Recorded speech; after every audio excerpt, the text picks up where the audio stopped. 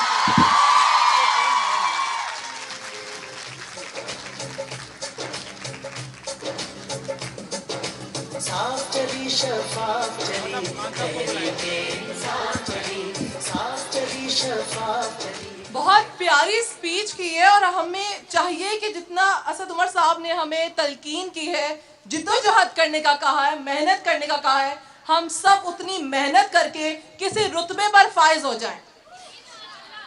اب فائدہ ایک ہے اس قوم کا, نقصان بھی ایک ہے. ایک ہی سب کا نبی, دین بھی ایک, ایمان بھی ایک, حرم پاک بھی, اللہ بھی, قرآن بھی ایک. کچھ بڑی بات تھی, ہوتے جو مسلمان بھی ایک. فرقہ بندی ہے کہیں اور کہیں ذاتیں ہیں, کیا زمانے میں پنپنے کی یہی باتیں ہیں. سو لیڈیز اینڈ جینٹلمین, اب میں اسٹیج پر مدعو کرنا چاہوں گی اس عظیم شخصیت کو جس پر پاکستان کے عوام کی تمام امیدیں جڑی ہیں. غریبوں کی آخری سانس, آخری آس, ہم سب کی پہچان, پاکستان کی پہچان, پاکستان کی شان. بھرپور تالیوں کے ساتھ عمران خان صاحب.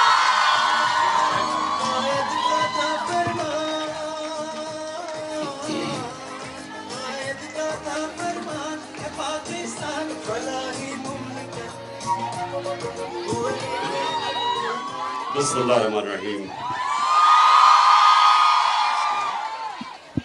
ایاک نعبد و ایاک نستعین. میں آج اپنی آئی ایس ایف کی, اب میں کیا کہوں, بیٹیوں, ہماری فیوچر کے لیڈرز, خواتین کے لیڈرز, مجھے بڑی خوشی ہوئی کہ آج مجھے موقع ملا آپ سے بات کرنے کا. میں یہ چاہتا ہوں کہ جو میں آج آپ کے سامنے باتیں کروں, آپ نے یہ کالجز, یونیورسٹیز, ہر جگہ یہ بات لے کے جانی ہے, کیونکہ میں آپ سے پولیٹکس کی بات نہیں کر رہا. میں آپ سے جو بات کر رہا ہوں وہ ملک کے لیے جہاد لڑنے کی. جو حقیقی آزادی ہے اس کے لیے آپ پولیٹکس نہیں کرتے, آپ جہاد لڑتے ہیں. اور یہ ہے آپ کی مستقبل کے لیے, آپ کی آنے والی جنریشنز کے لیے. انشاءاللہ جب آپ کے بچے ہوں گے ان کے لیے, یہ آپ اپنی فیوچر کے لیے ایک جنگ لڑ رہے ہیں. اور یہ ہے کیا, میں ذرا آپ کو بڑے آسان طریقے سے سمجھانا چاہتا ہوں کہ یہ حقیقی آزادی ہے کیا. دیکھیں, سب سے زیادہ دنیا کی تاریخ میں اگر کسی انسان نے زیادہ اچیو کیا ہے, نہ کسی نے پہلے کیا نہ کوئی بعد میں کر سکتا ہے, وہ ہمارے نبی صلی اللہ علیہ وسلم تھے. تو انہوں نے کیا کیا تھا؟ ہمیشہ اپنے آپ سے یہ سوال پوچھیں کہ کیوں اللہ ہمیں کہتا ہے کہ ان کے راستے پہ چلو. اللہ کا حکم ہے کہ ان کے راستے پہ چلو. ان کے راستے پہ چل کے اللہ کو تو کوئی فائدہ, اللہ تو بے نیاز ہے, اس کے پاس تو سب کچھ ہے, اس کو تو وہ تو خود کفیل ہے. اللہ ہماری بہتری کے لیے کہتا ہے کہ ان کے راستے پہ چلو, کیونکہ کسی انسان نے وہ اچیو نہیں کیا جو انہوں نے کیا. ہم یونیورسٹیز میں جب ہم پڑھتے تھے تو ہمیں بھی رول ماڈلز, ہمارے رول ماڈلز جن کی ہم کتابیں پڑھتے تھے, ان کی لائف ہسٹری پڑھتے تھے, ان کی بایوگرافیز پڑھتے تھے. وہ کیوں پڑھتے تھے؟ کیونکہ وہ انہوں نے زندگی میں کوئی اچیو کیا ہوا تھا. میں جب کرکٹ کھیلتا تھا تو میں کرکٹ میں بھی میرے رول ماڈلز ہوتے تھے, ان کے اوپر پڑھتا تھا کہ کیسے انہوں نے کیا کیا. لیکن جس انسان نے انسانی تاریخ میں وہ اچیو کیا جو کسی نے کیا ہی نہیں ہے, ایک ہے کتاب دا 100 گریٹسٹ مین, اس میں نمبر 1 جو وہ کسی مسلمان نے نہیں لکھی کتاب, جو نمبر 1 ہے وہ ہے ہماری نبی صلی اللہ علیہ وسلم ان ٹرمز آف گریٹنس. تو اس لیے اللہ کہتا ہے کہ ان کی زندگی سے سیکھو. اب جو انہوں نے مدینہ کی ریاست بنائی تھی وہ ان کی سنت تھی. ہمیں اصولاً سب کو اسکول میں, یونیورسٹیز میں, ہم سب کو پتہ چلنا چاہیے تھا کہ وہ کیا ہوا تھا, وہ کیا دنیا کا انقلاب آیا تھا کہ وہ 10 سالوں کے اندر انسان بدل گئے. جن کی کوئی اہمیت نہیں تھی انہوں نے دنیا کی امامت کی. یہ تاریخ کا حصہ ہے کہ رومن امپائر اور پرشین امپائر سپر پاورز ایک دم یہ 10 سال کے فنومینا میں 622 اور 632 کے بیچ میں جب نبی صلی اللہ علیہ وسلم پہنچے مدینہ اور جب وہ دنیا سے گئے, ان 10 سالوں کے اندر انسان بدل گئے اور انہوں نے دنیا کی امامت کی. یہ ہسٹوریکل فیکٹ ہے. تو کیا ہوا تھا؟ انہوں نے حقیقی طور پہ لوگوں کو آزاد کیا تھا, انسانوں کو آزاد کر کے ان کے پوٹینشل کو آزاد کر دیا تھا. چھوٹے سے انسانوں کو بڑے انسان بنا دیا تھا. جو مولانا رومی کہتے ہیں کہ جب اللہ نے تمہیں پر دیے تو کیوں زمین پہ رینگ رہے ہو چونٹیوں کی طرح. ہم سب کے پاس پر ہے, ہم کوئی بھی اوپر جا سکتا ہے, کیونکہ ہم اللہ کی سب سے عظیم مخلوق ہے, اشرف المخلوقات. اس نے جس کے فرشتوں کو کہا کہ ان کے سامنے جھکو, انسان کے سامنے. ہم وہ لوگ ہیں, لیکن ہم اپنی حیثیت نہیں جانتے. ہم جانتے نہیں ہیں کہ اللہ نے ہمیں کتنی طاقت دی ہے. جب شیطان نے کہا کہ میں نہیں جھکتا, یہ مٹی کا بنا ہوا ہے, میں آگ کا, تو اللہ نے کہا تمہیں نہیں پتا کہ میں نے اسے کتنی طاقت دی ہے, صلاحیت دی ہے, پاور دی ہے. تو ہم سب کو اللہ نے پاور دی ہے.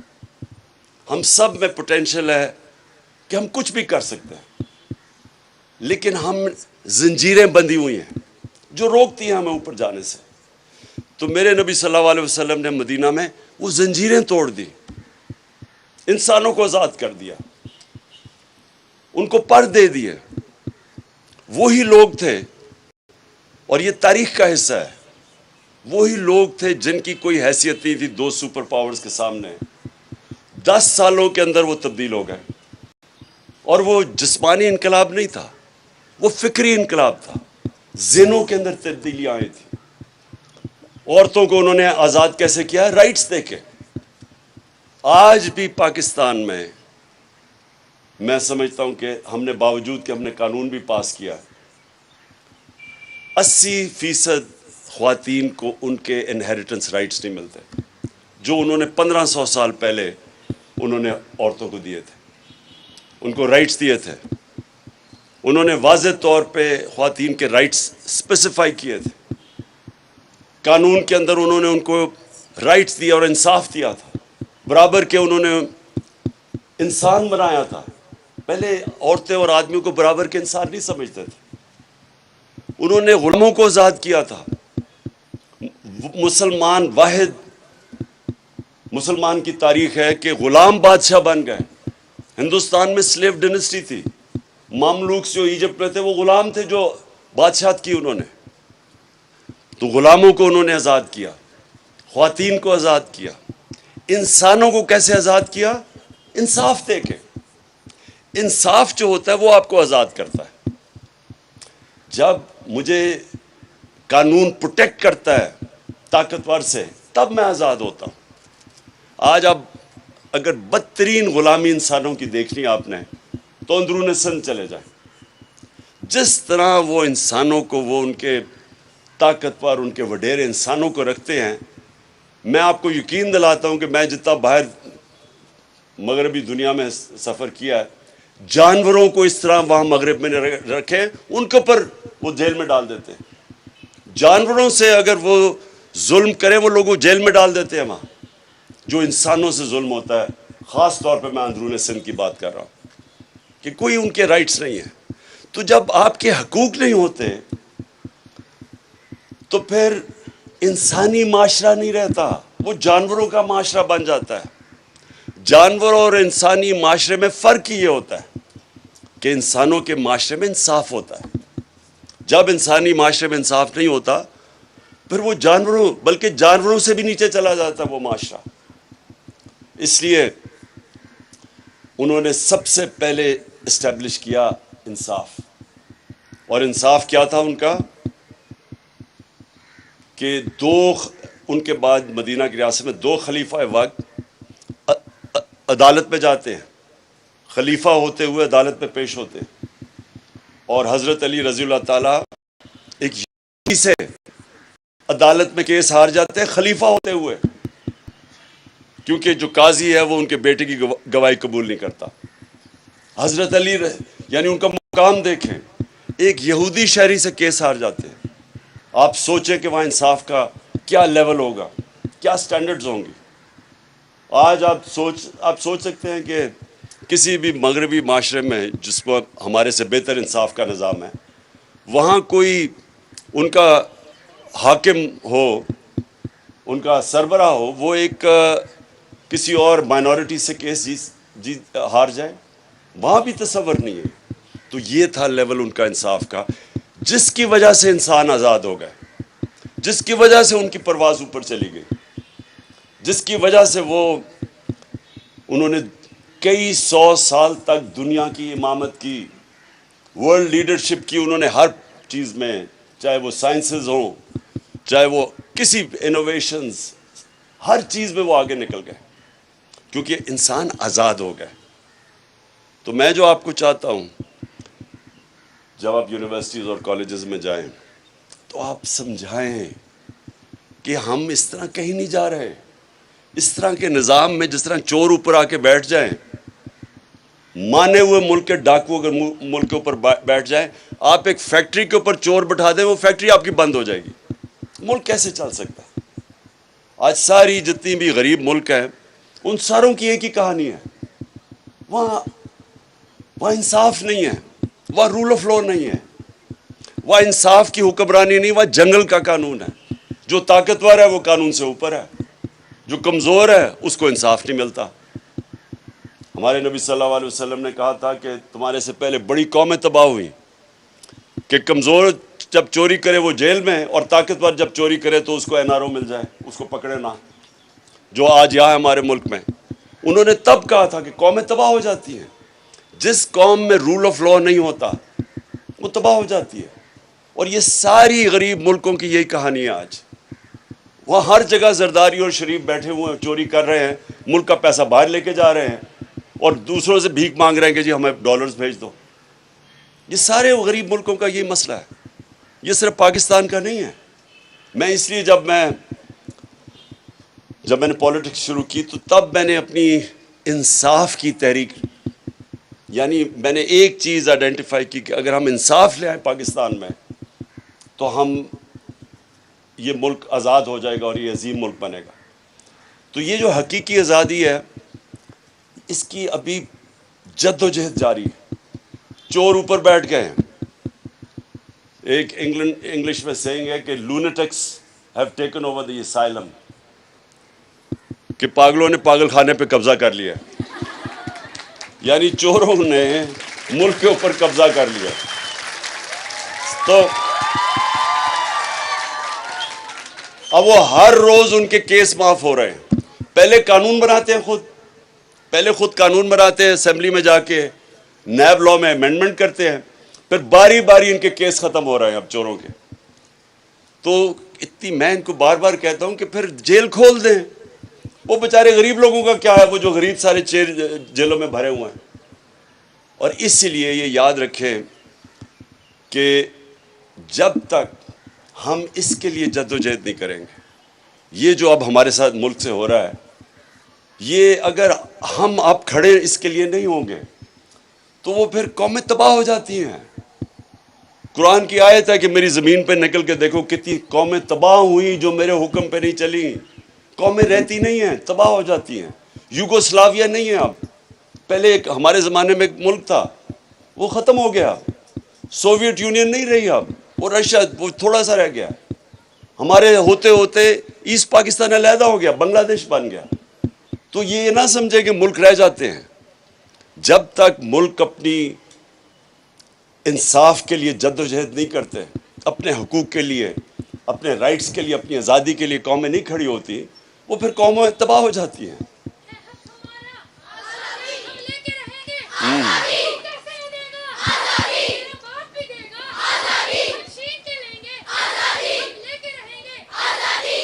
جی، آپ آزادی تب لیں گے،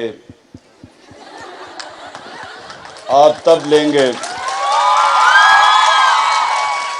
جب آپ ہر یونیورسٹی، آپ سارا یہ علاقہ اسلام آباد پنڈی آپس میں بانٹ لیں گے، اور آپ نے جس طرح جب پاکستان کی تحریک چلی تھی، تحریک پاکستان، تو تب بھی میری والدہ کی جنریشن وہ جاتے تھے کالجز کے اندر اور اپنی آزادی کی تحریک کی وہ پوری جد و جہد کرتے تھے، لوگوں کو اپنی طرف لے کے آتے تھے۔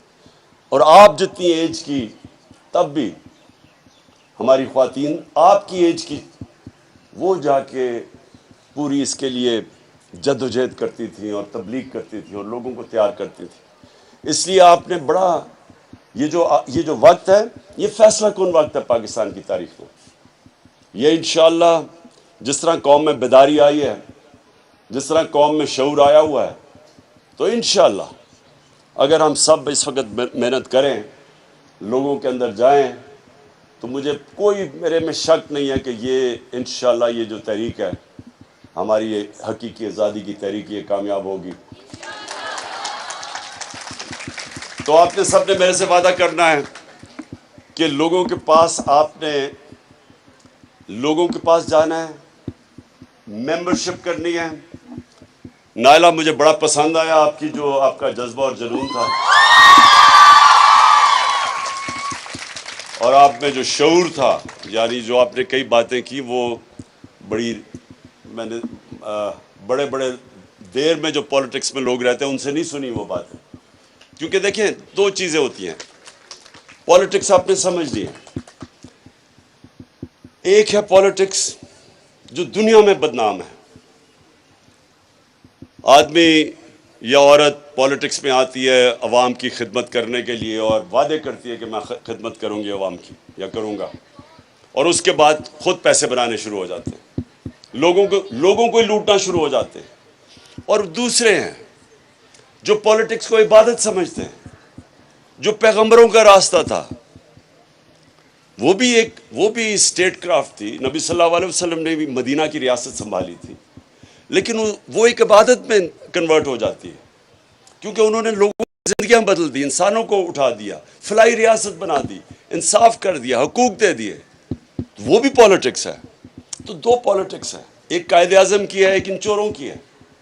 اور آپ جو پولیٹکس کریں گے وہ آپ کی عبادت میں شامل ہوگی، کیونکہ آپ اپنی ذات کے لیے نہیں کریں گے، آپ اپنی قوم کے لیے کریں گے۔